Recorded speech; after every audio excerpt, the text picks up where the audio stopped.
Ella, I'm laughing before we start because I know this is going to be lots of fun. So today I'm talking to Ella Orr, social media manager and ex-teacher. Hi Ella, thank you for joining me. Oh, it's lovely to be here, Melanie. Thank you.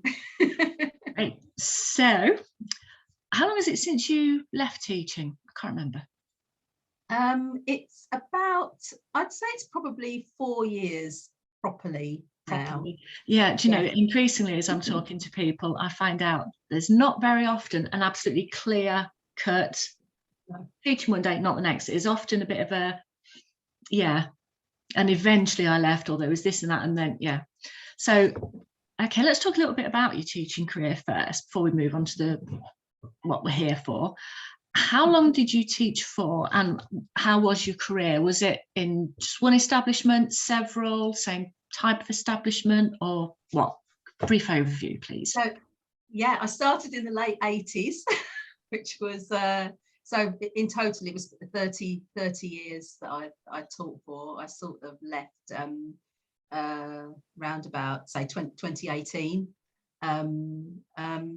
Officially, I suppose I could say, but in that time I'd started off teaching in primary education. I did a PGCE, and I worked in primary schools for 13 years. Then I'm prepared to admit that I probably had something like a bit of a breakdown after teaching in primary, mostly due to the sort of the inspection process, because I was teaching in very sort of tough schools where we were constantly being inspected. So I left kind of like the classroom, I suppose you could say, but then I was really lucky. I got a job with an education charity. So I worked for a couple of charities in sort of education roles. But then I went into FE, and I taught in an FE college. I was working with 16 to 19-year-olds and adults, teaching basic literacy and numeracy, and then I went into community learning, and I finished that, say, kind of officially, I would say, in 2018. Yeah, that sounds nice and varied.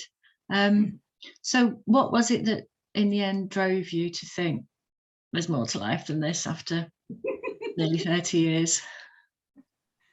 Well, I mean, I always say that, I mean, a big part of why I left was due to my mum, who's sadly now passed away. But I mean, she was sort of very poorly in around sort of 2016 sort of time. Well, that was actually when she passed away. But it kind of made me realise that being in a job where I was really not feeling as, I wasn't dissatisfied. I'd been more dissatisfied at other times during my career, which is why I sort of changed jobs and whatnot. But I just sort of got to my early 50s, as I was then, and I just thought, I don't need to stay in teaching any longer. There's something else I could do, but I didn't know what. But I just knew that staying in that job until I retired, I wasn't going to be any happier. So I really felt, you know, if I'm going to do something, life is short. You know, mum not being here anymore has taught me that. But I mean, I suppose I could have just said, okay, you know, I'm in my early 50s. I'll wind down and not start a new career. But I think, you know, if you're somebody who wants to really get the most out of life, then you kind of think, no, actually, I want to do something else work-wise. But it was just, what was I going to do? Yeah. So before I left teaching, I had no idea about all of these teachers who had successfully developed other careers outside. So, and I had no idea what B2B was or B2C, or that businesses had a social media presence to sort of advertise themselves, but without it being adverts explicitly. So I didn't know that social media was a thing for business. So I didn't know that social media manager was a thing. So how did you know that was a thing and that you could do it? I had no idea. And I think this is this kind of like indicates what, you know, sort of like my sort of mental, how low my mental and emotional well-being was at the time, because I was so desperate to do something different. And I just, every time I sort of tried to talk to people, friends and whatever about it, they'd say, oh, you know, why don't you do supply, or why don't you set up your own tutoring agency? Oh, everybody's answer is, oh, just do supply. Are you kidding? I mean, I Yeah. know some people have a nice time doing supply, but good Lord, the majority don't. Exactly. So, but then one day I was just sitting there, I was just scrolling on my phone, and I thought, what do I like doing? What do I like doing? What do I like doing? I thought, I do like scrolling on my phone. You know, I do like sitting here. And at the time, you know, I was on Facebook, but I hadn't joined any other social media platforms, but I was sort of like enjoying, can you believe it? I was actually enjoying being on Facebook then. And I thought, what else, you know, is there a job that you can do in social in this? And I just, can you believe it, that, you know, the Google search sort of threw up, oh yes, you can do a job working in social media. There's this thing called social media marketing. And I actually managed to find a course. I was convinced that I wasn't going to be accepted onto the course because I was too old. But as it was, the course that I did was absolutely brilliant. It was perfect for me. It was perfect for me as a beginner in this industry. And it was such a welcoming environment, and it was a very well structured course. I mean, obviously I had to pay a couple of grand. I was just going to ask you the cost implications of that. Yeah. Was it eye-watering or reasonable? It was less than £2,000, less than 2,000, and it was a 6-month course. But it was very well structured. There was a very good community. There's still, and I mean, I'm still part of that community. It was a course. It was actually, I mean, I'll tell you, the training provider was a company called Digital Mums, which was aimed at helping women to retrain after having their children. Because obviously, I mean, a lot of these women who I was training with had been working in marketing roles, PR roles, and so forth, and weren't able to go back to their regular job. Wanted to get that sort of work-life balance, flexible working. You know, we were talking all about this sort of 5 or 6 years ago. I mean, everyone thinks this is something new, don't they, because of the pandemic? Yeah. But well, it's new now because men have discovered it. Yeah. yeah. So it was a really, really good course, and it was just what I needed, really, in terms of that transition from teaching into this new career. So did you do that while you were still teaching, or had you? Yeah. So it was right. Yeah. But the hours were flexible for. Yes, but the nature of the work, because I was working in community learning by that time, so I was working part-time, so I was able to do the and they were really good on the course, in my job. Sorry, they were really good in my job because they knew, you know, they knew that I sort of wanted to kind of get out and do something different. I was kind of dabbling in something else. So they were very good with the amount of classes that I was given to cover or to teach, to deliver. So I could do that as well as doing the social media marketing training. Right, so that was a 6-month thing, and then where did you go from there? What was the next step in the process? God, it was hard, Melanie. It was really hard because obviously you have all that euphoria of having completed a course and you're on such a high. And honestly, I mean, I'll say this as well on camera.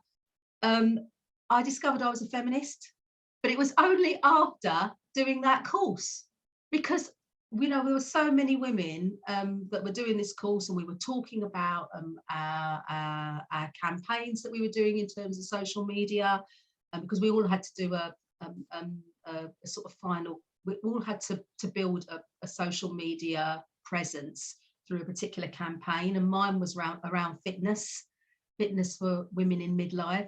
Hence why I started to go into the gym and training, which is all part of my personal brand now. You know, very much part of what I talk about when I'm talking about my you know, I incorporate it into talking about my business.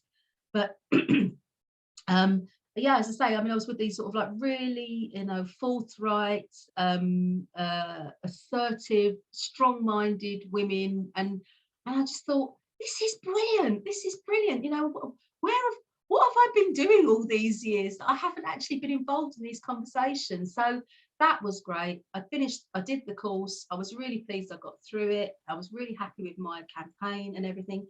And then it was like, okay, what am I going to do now? And I didn't have any of those leads that these other women had, because some of them were able to go back and say, well, I've completed the social media marketing course now. You know, is there anybody who'd like me to help them with this, that, and the other? I've got no idea. Yeah, no, it's No astonished me, because Yeah. obviously we were trapped in that sort of like public sector bubble where you just, Yes. school is your life. But when you get out into the business world, the networks that people have. Yeah. Good Lord. You know, I can be at one end of Cheshire talking to somebody and they know somebody who I network with right at the other end of the county. Yes. Because they've been networking with each other for years. You mention some people's names, nobody's, oh, I know them. Yeah. It's like, how? But yeah, the networks is, and it's not just the old boys network, it's everybody in business has a network. And so, yeah, dead useful. Yeah. It makes you realise that what a bubble you are in when you're a teacher, that you just exist in that little world. And in a way, you are very naive. I mean, I felt so naive then going out into, oh my God, I've got to try and find clients now, or I've got to try and get a job, or I've got to convince people I'm good at this. Oh, the things I've had to Google because I don't admit I didn't know. Somebody, a client emailed me and said they wanted something back by COB the next day, and I had no idea what that meant.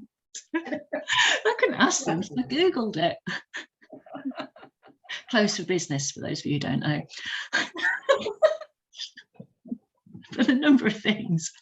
Oh, yeah, because you don't want to be the newbie, do you? No. So how did you go about establishing those links with people and finding business? Well, I think, you know, one thing is that us as teachers, we're very resourceful, aren't we? We draw on our previous skills. We draw on the things that we know that we're good at, and I think, you know, there's a lot of perseverance, resilience, determination about us, because, you know, how many times have we been in the classroom trying to get a bunch of students through whatever, you know, or, you know, getting through that staff meeting or whatever it is that you've got to sort of deal with. So I just thought, okay, I've got to draw on my reserves. What can I do? I thought, I know, I need experience. I'm not going to get experience through paid work. I may well get experience through voluntary work. So I Googled again, you know, voluntary social media roles, and there came up a directory of voluntary roles, and there were some businesses that were asking for help with social media. And I think I sort of took on 3 roles, and bear in mind I was still doing the teaching at this time, but trying to sort of wean myself off of that. And I thought, if I can just do these voluntary roles and try and get into a routine, I felt that's what I needed to do, because I've been in such a routine with the course. I needed to get back into that. I thought I've got to imagine I'm doing the job, even though I'm not getting paid for it. And also I want to be accountable. So that was why I took on the voluntary roles. Excuse me. But it was really good. I mean, I had one role that was with a dementia charity, and they did music courses for people living with dementia. And they were lovely, really lovely organisation. And then there was a couple of other, both of them were, you know, sorry, all 3 of them were organisations that I was interested in the causes. So yeah, I did some voluntary work. One of them actually in the end turned into paid work, so that was really good. But yeah, it was really, really tough to begin with. And then I got a couple of, you know, I had quite a few little jobs where I was getting paid a pittance. And I thought, and there was that, I mean, that whole first year after finishing my course, it really was, am I going to be able to do this? And I did have to give myself some serious talkings to, I have to tell you. Yeah, I've been there, yeah. But I'm really glad I persevered, because I was trying anything and everything, and then I ended up joining a big networking organisation that won't be named, because I think that you get on really well with this networking organisation. I'm not quite sure if I did. It's the one, the big one. Yeah, the big one. No. Oh no. Okay, so yeah, so I kind of like made a big investment in that, and that was actually leading me to feeling more demoralised, because I was going to these networking meetings every week and still not really getting any solid leads. But what really was the turning point for me was through the digital mums course, I met a woman called Ruth, who is now my business coach, and she said, I will guide you, I will support you, I will help you. And honestly, that was in October 2019.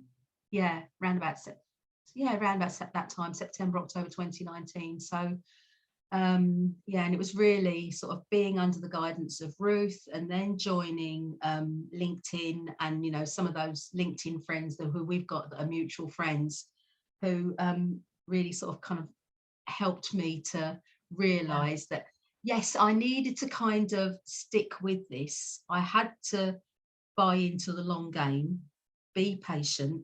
Yeah. But 4 years down the line now, I just love what I do. I love it. Yeah. So yeah.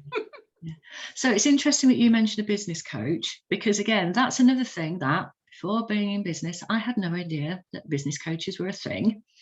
So how does she help you?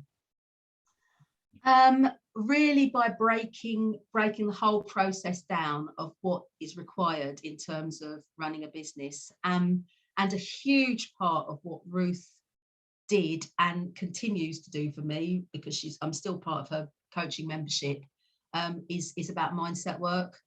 It's a huge thing, I think, especially for us who are women, women who have had lots of life experience. We've had lots of things happen to us that maybe have knocked our confidence, or we've got those kind of we've got those sort of traditional voices in our head saying that, well, do you really need to do that, and are you worthy, and blah, blah, blah. What Kim Boudreau-Smith calls the hag in the attic. Yeah, the hag in the attic, as Kim Boudreau-Smith calls it. Yeah.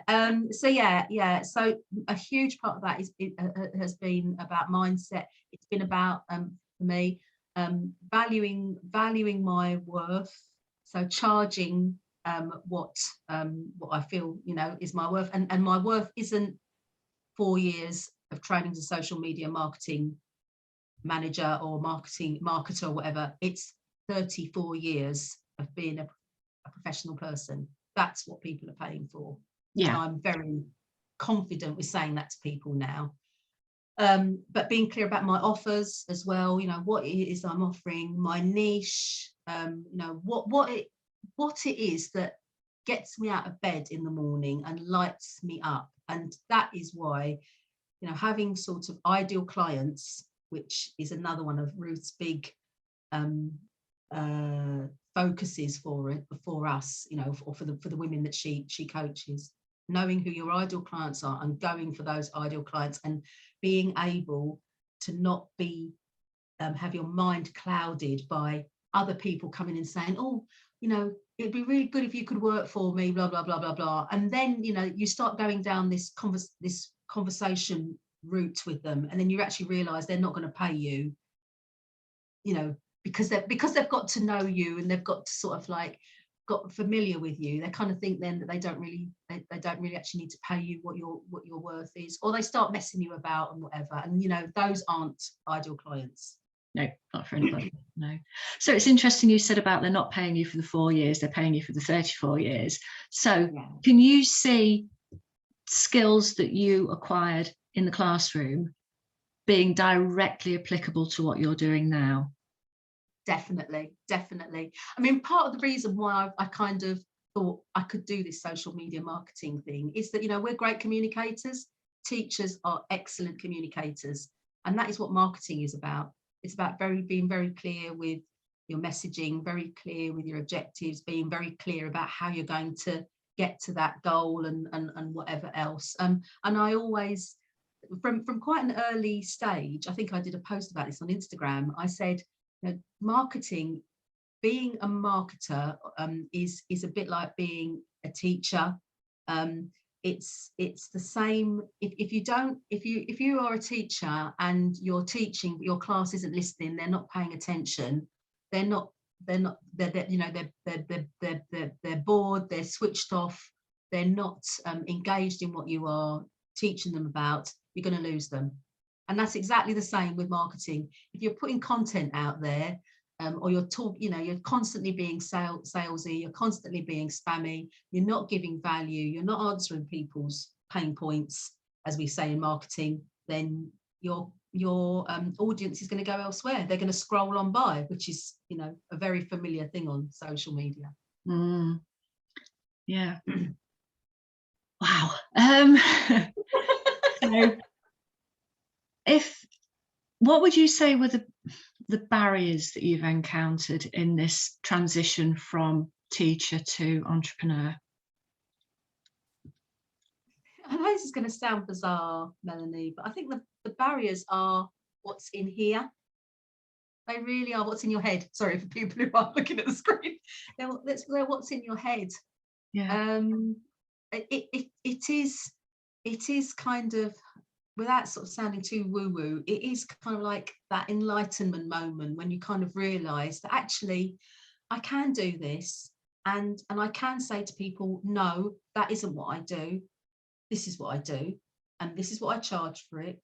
And when you pay me for this piece of work, this is what you're going to get. And I set it out to them, and I tell them when it's going to be delivered by, and I tell them that it may not be exactly what they want, but we can, if they're prepared to be in a conversation with me, you know, we can, and those are some of my best clients. Some of my best clients are the ones where we have a bit of a disagreement about things, because then we actually get to the real nub of what the problem is, why it is they don't want to do that video, or why it is they don't want to talk about that on their social media or whatever it is, you know. So but having that confidence, being assertive, being clear, knowing what I want to achieve for my business. And you know, my business for me isn't about me earn. I mean, obviously I want to make a reasonably good living out of this, but it's not about the fact that, you know, I've got to be having X amount of profit by whatever, you know, that isn't my goal. But in terms of say the barriers, I think it's, if you can get over yourself, get out. And also a huge thing again, which Ruth has taught me, is about staying in your own lane and not comparing yourself to other people, because your journey is your journey. Yeah. And I know that's a bit of an old cliche, but it's true. Yeah, no, you're dead right, dead right. Comparisonitis is a terrible thing, especially because we do spend so much time on social media engaging with what we hope will be future clients, potential clients, and putting ourselves out there. I made the mistake when I first went on Instagram of following loads of other proofreaders who, by their grids, had been on there for ages. Yes. And it just crippled me with anxiety and stopped me being able to post, because I was comparing my posts and what I was saying in my message with theirs. So in the end, I just unfollowed them all. Yeah. Because it just didn't serve. I thought, oh, see what the competitors are doing, blah, blah. No, yeah. I don't need to see what my competitors are doing.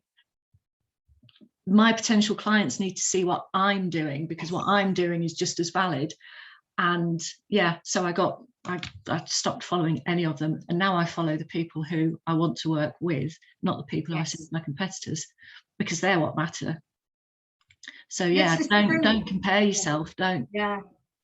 You know, somebody else may have set up a fantastic side hustle while they're still teaching, but then other people leave teaching with no idea where to go. You know, we never compare ourselves with people who are doing worse than us, do we? We always compare with people we perceive to be doing better, and either way is completely counterproductive. So yeah, like you say, stay in your own lane and have faith in what you're doing.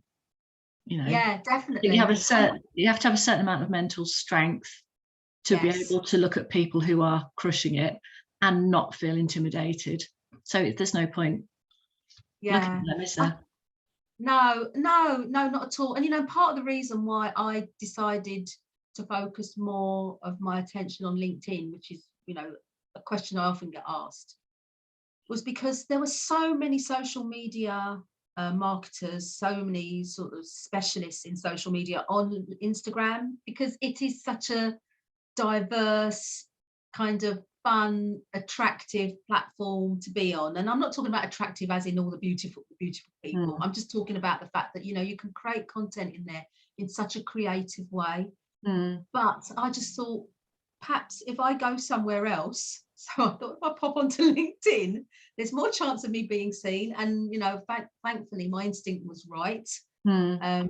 And it still is, because there's still not that many social media managers and social media marketers on LinkedIn whose content I sort of see doing. And that's a bit unfair to say that, because just because someone's content isn't doing well doesn't necessarily mean to say they're not getting business.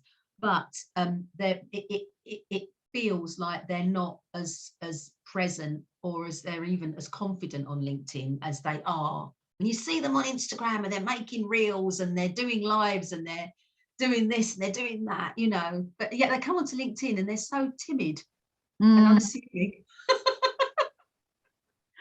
Yeah, it is. They're very different platforms, aren't they? Yeah. Yeah. So if you had to condense your experience down into one piece of advice, what would it be to those looking for a route out of teaching?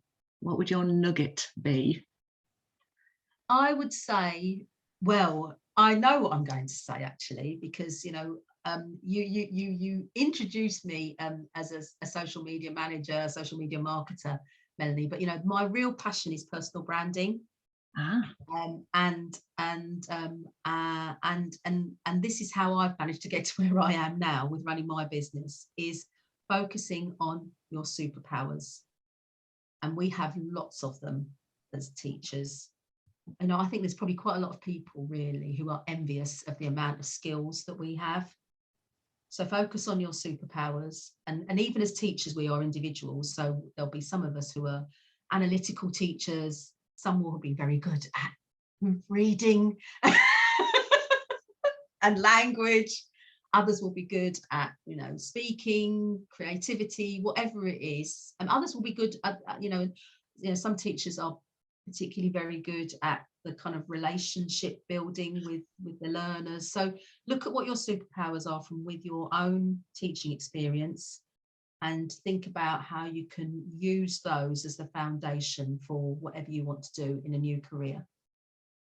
Does that make sense? Yeah, it does. Perfect. That's excellent advice. Thank you. So now, your business is called? Much More Social. Okay, and where can we find you on social media? So I have a website, which is muchmoresocial.co.uk. That isn't social media, but that's my website. You will find me on LinkedIn as Ella Orr. You will also find me on Instagram as @muchmoresocial. Twitter, I'm on there. Oh yeah, you tweet, don't you? Yeah. So yeah, those are my. I mean, I have got a Facebook page as well. Don't go there very often. That's Ella Orr, Much More Social. So either find me as Ella Orr or Much More Social, and you should find. Right. It's been, as always, so much fun to talk to you, Ella. It's like, yeah, I was going to say a breath of sunshine, but that's mixing my metaphors, isn't it? That's not good. Breath of fresh air / ray of sunshine. Oh, thank you, Melanie. Thank you very much. I've really enjoyed it. Thank you. Excellent. Right, and this is me trying to find the pause button without my glasses on.